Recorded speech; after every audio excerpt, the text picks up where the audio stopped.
Well, hi, everybody. Welcome to Hot Mike. I'm your co-host, Bill Whittle. Hot Mike can't be here today, unfortunately. He's neurodivergent, as you probably have already guessed. He called in saying that he's suffering from time blindness and generational trauma. So it looks like I'll be doing it again. I guess we'll see him next week if he decides to grow up a little bit. Anyway, a different show for you today because I've got so many notes. I'm going to be doing a lot of reading, so if it seems a little flat, that's just about the way we're going to have to deal with this today.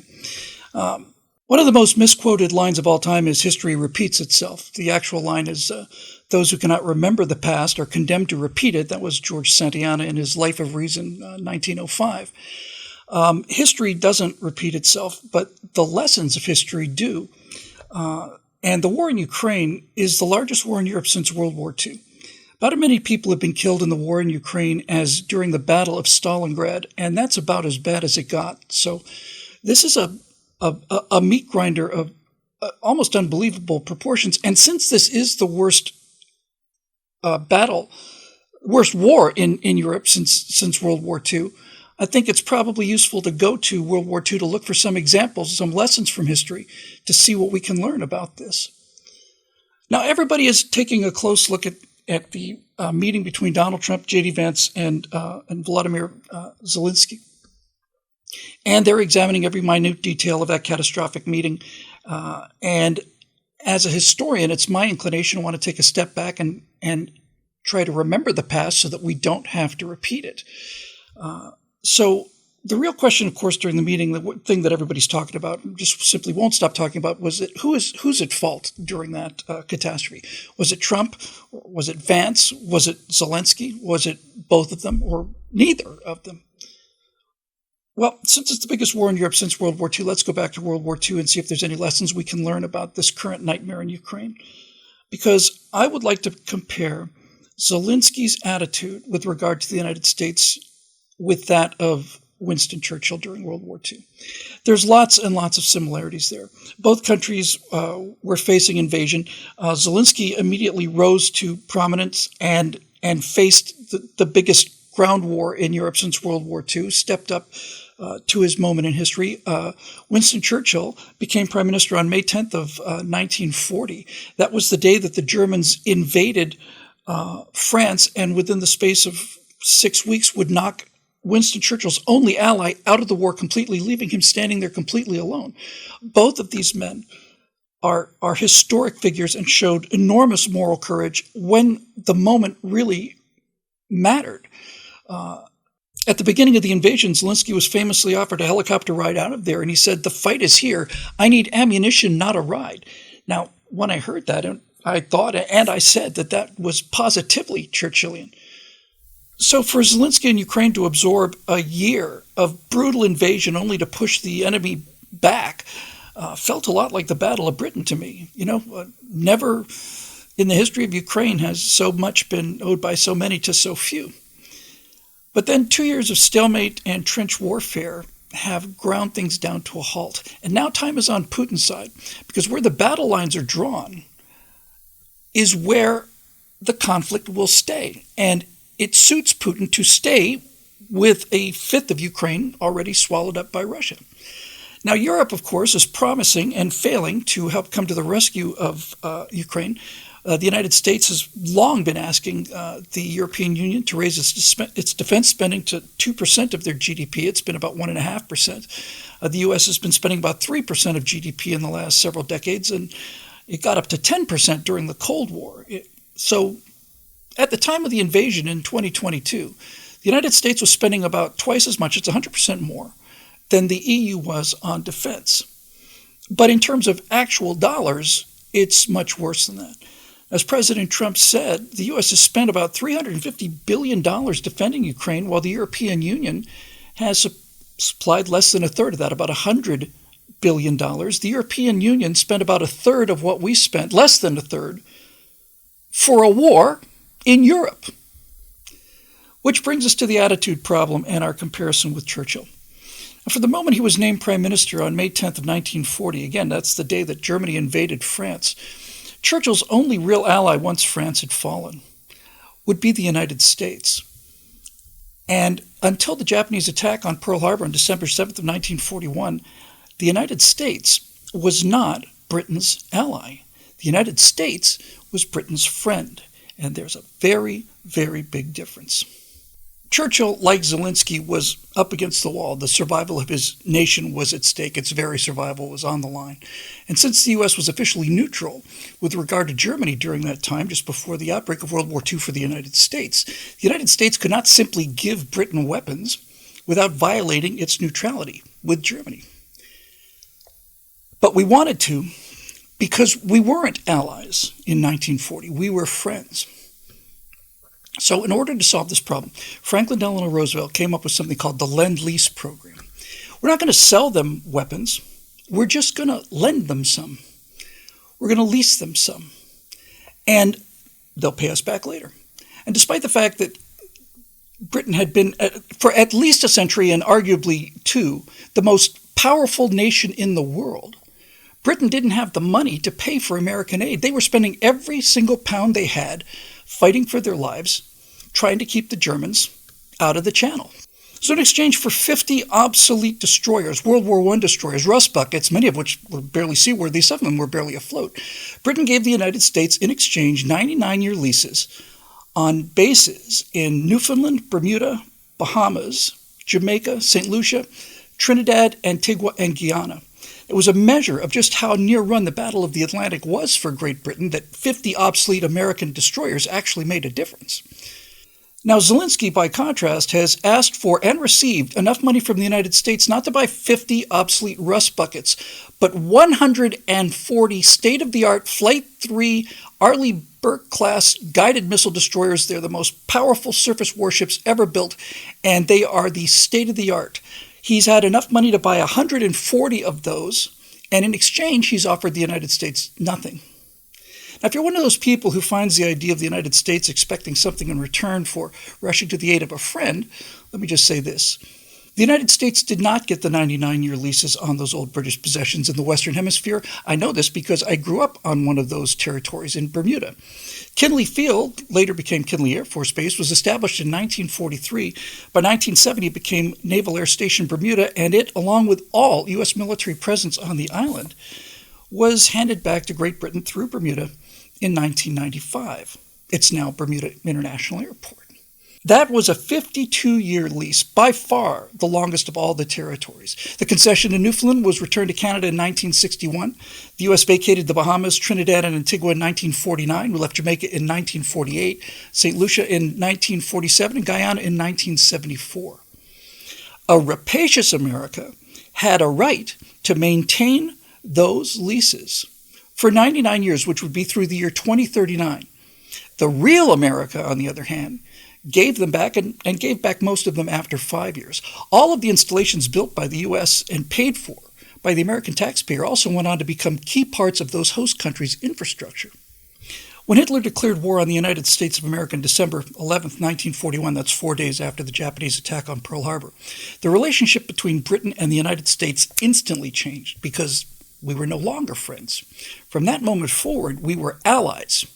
U.S. defense spending went to not 4%, but rather 41% of GDP during World War II, and American arms and material went wherever it was most needed. No questions asked, no ledgers kept. We just pumped it into the war effort, and it went to our allies as needed. And America made the greatest single concession of World War II, which was, of course, the Europe First policy of prioritizing the defeat of the enemy that most threatened our allies, Germany, rather than defeating the enemy that most threatened us, which would have been Japan, of course. Now, like the Lend-Lease program, a mineral deal with Ukraine may sound mercenary to some, but the dollar investment required to secure 50% of those minerals remains the only realistic source of capital, in addition to the $350 billion already paid, needed to rebuild a shattered Ukraine. But now we come to the actual point regarding that clash in the Oval Office. Zelensky, like Churchill, rose to the moment when history called. But unlike Churchill, Zelensky's prior occupation was often referred to as a comedian, but in point of fact, he was more of a buffoon, a clown. Look, I'm not saying that to demean the man. The reason I mention it's going to become clear in a moment. Zelensky arrived at the center of power of the United States, his main benefactor, in a T-shirt. Now look, I understand that his dress code is a statement. It's a symbol of his determination to resist. I get it. But it's also an affectation. And I get that too because I had an affectation for skinny ties for several years. Now to break that affectation and to wear a suit for this meeting with the president, for the most important meeting of Zelensky's life and probably in the history of Ukraine, to break that affectation and wear a suit would have made a very big impression on a man who is very sensitive to such gestures, but he didn't do it. He was too willful. The United States has handed him $1/3 trillion, and from what I can understand of the Ukrainian president's position, he seems to fully expect that this largesse will continue until the United States buys him victory over Russia. But like it or not, Zelensky and Ukraine are not our allies. They are, as a result of Vladimir Putin's invasion, our friends, which means that whether he likes it or not, Zelensky comes to the White House not as an ally with demands, but rather as a supplicant. Now, I mentioned Zelensky's background not to insult the man, but rather to contrast it with Churchill's. Winston Churchill was born at Blenheim Palace, which several kings of England have envied as the most magnificent estate in the British Isles. Winston's great-great-great-great-great-great-grandfather, the first Duke of Marlborough, vies with Wellington as the greatest soldier in British history. Winston's father, Randolph Churchill, had been Chancellor of the Exchequer and likely would have been Prime Minister himself had some of his school buddies not gotten him passed out drunk and set him up with a toothless prostitute who gave him the syphilis that drove him mad and finally killed him at age 45. Throughout his entire life, Churchill became one of a handful of the most powerful men in the most powerful nation in the history of the world. If there was ever a world leader with a claim to stand on his own dignity, it was Winston Leonard Spencer Churchill. But when Churchill first came to Roosevelt, he came as a friend. Churchill, descended from the Duke of Marlborough, born in Blenheim Palace, came to Roosevelt as a friend. He came as a supplicant. He knew that his country's survival hung upon developing a friendship with Roosevelt, one of the few men in history with a more voracious appetite for flattery than even Donald Trump. Churchill was optimistic. He was pleasant. He was agreeable. He was polite. He was the representative of the nation that had been and remained the most powerful in the world. And this, to me, is the biggest takeaway from that clash in the Oval Office on February 28th, 2025. Winston Churchill, the 8th-generation descendant of the Duke of Marlborough and Prime Minister of the most economically, technologically, and militarily powerful nation in the history of the world, decided to put his hat in his hand and put the fate of his nation above his own ego. And Vladimir Zelensky did not. Now, in return for 50 obsolete American destroyers, Winston Churchill offered what he could: 99-year leases on those 8 British possessions in the Western Hemisphere. And he lived up to his promise to repay the help that he received from a friend. Vladimir Zelensky, on the other hand, has received funds equivalent to buy 140 state-of-the-art Arleigh Burke-class destroyers, was invited to Washington to pay what he could. Instead, he displayed the behavior that had so irritated even Joe Biden, and so far he's repaid nothing. So 2 final points before we wrap up here. First of all, I've always been on Ukraine's side in this conflict, despite having a Russian wife, stepdaughter, and mother-in-law. For those people who are defending the Russian invasion, let me just say this. I have studied the Soviet Union and done 2 specific series on both the Empire of Terror, about the Soviet terror state, and the Cold War, about the behavior of the Soviet Union during that longest conflict in American history. And I am here to tell you, Vladimir Putin is not our friend. He is not here to save Western civilization. He is a KGB operative. He is the last czar. He's the last general secretary of the Communist Party. And he is a very, very bad man who looks out for Russia and Russia only. I back Ukraine in this conflict, not only for the sympathy that I feel for the victim, and not just for the natural affinity to root for the underdog, but I back Ukraine in this conflict because the single greatest lesson in all of history that simply cannot be repeated if we wish to live in peace is that if you reward territorial aggression, you only get more territorial aggression. But now we get to the point. For those who say that means that Russia has to be pushed back behind the borders, I'll come to that in a second. Because that money destroyed the Russian military. It utterly destroyed it. When they have to pull T-55 tanks out of storage areas and send them to the front line, it is finished for Russia militarily. And it did something worse than destroy its military. It destroyed its reputation. It destroyed its reputation for fearlessness, for competence, for lethality. It turned them into a laughingstock. The bravery of the Ukrainian stand against Russia has absolutely broken the teeth of the Russian bear.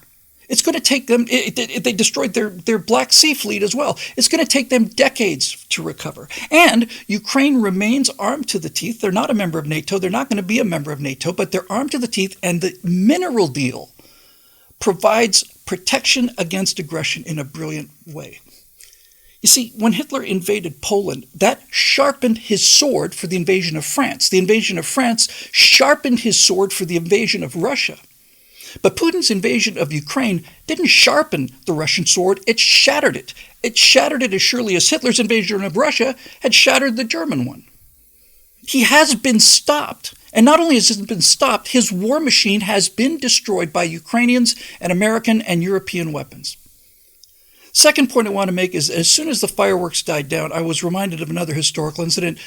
Reagan walked away from the Reykjavik summit in 1986, I want to say, because he was not willing to give up SDI, and the Soviets demanded that he did. SDI was the Strategic Defense Initiative, Star Wars, missile defense system for the United States.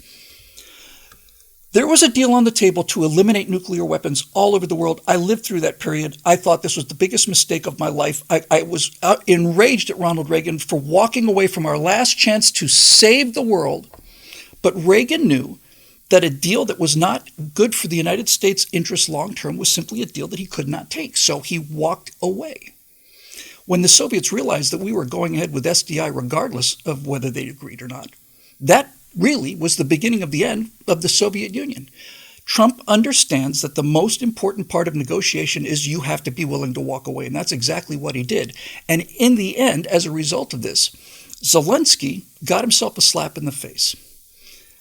Did he need one? I mean, was it called for? If you're one of those people who say, no, he was just being bullied, then the question you have to ask yourself is, what is Zelensky's plan for peace? Is it 5 more years or 10 more years of letting American taxpayers buy him a military capable of forcing Russia out? Vladimir Putin is a brutal, aggressive dictator. He has and will continue to throw as many men into that meat grinder as he needs to in order to save face, because if he doesn't save face, he loses his own life. This is life or death for Putin. After 3 years, it seems pretty clear that he's not going to be pried out. But he might possibly be lured out. Now, since most of the minerals in question are in the disputed eastern region, which is where all the conflict is, chances are pretty good that Trump can talk Putin into walking back or even walking out. This idea, by the way, of an economic presence rather than a military one, it's pure genius on the part of Donald Trump. It provides virtually all of the deterrent value of a military tripwire. In other words, if Russia invades Ukraine again after U.S. concessions develop a number of mineral development companies in there, then the next invasion is going to kill Americans. And it'll kill Americans on the first day. It has all of the advantages, as I said, of a military tripwire, and instead of sucking up money in order to maintain that military, it delivers wealth both to the American and the Ukrainian people. Where do you think the money to rebuild Ukraine is going to come from? It's not like we're going to simply go in there and shovel the dirt, put it on a boat, and ship it back to America. They get 50% of the mineral revenues. We get 50% of the mineral revenues. With American capital and American know-how, this can enrich Ukraine and rebuild their country. It's not a bad option. Volodymyr Zelensky's personal heroism is uncontested by any reasonable person. He is the target of the most effective and vicious assassination squads on the planet. And the bravery and sacrifice of his soldiers have maintained Ukraine's sovereignty. Against the Russian juggernaut, that is a big, big win. And of course, as always, people on both sides of the conflict are going to complain that any concessions at this point from one side or the other is an unacceptably bad result. Both sides are pot committed. The war in Ukraine is a perfect example of the sunk cost fallacy. We can't give up now after all that we've sacrificed. But professional gamblers, professional negotiators, professional deal makers know that if you're in a bad situation, it is insane to pour good money after bad, good lives after dead ones, and it's time to cut your losses and get out of this nightmare. You see, we live in the real world. And sometimes there are no good solutions. Sometimes there's only bad solutions and worse solutions. And there are many, many worse solutions than the one offered to a bristling and contentious friend, not an ally, a friend, on the last day of February of 2025 in the Oval Office of the White House in Washington, D.C. I'm Bill Whittle. We'll see you next time right here on Hot Mic.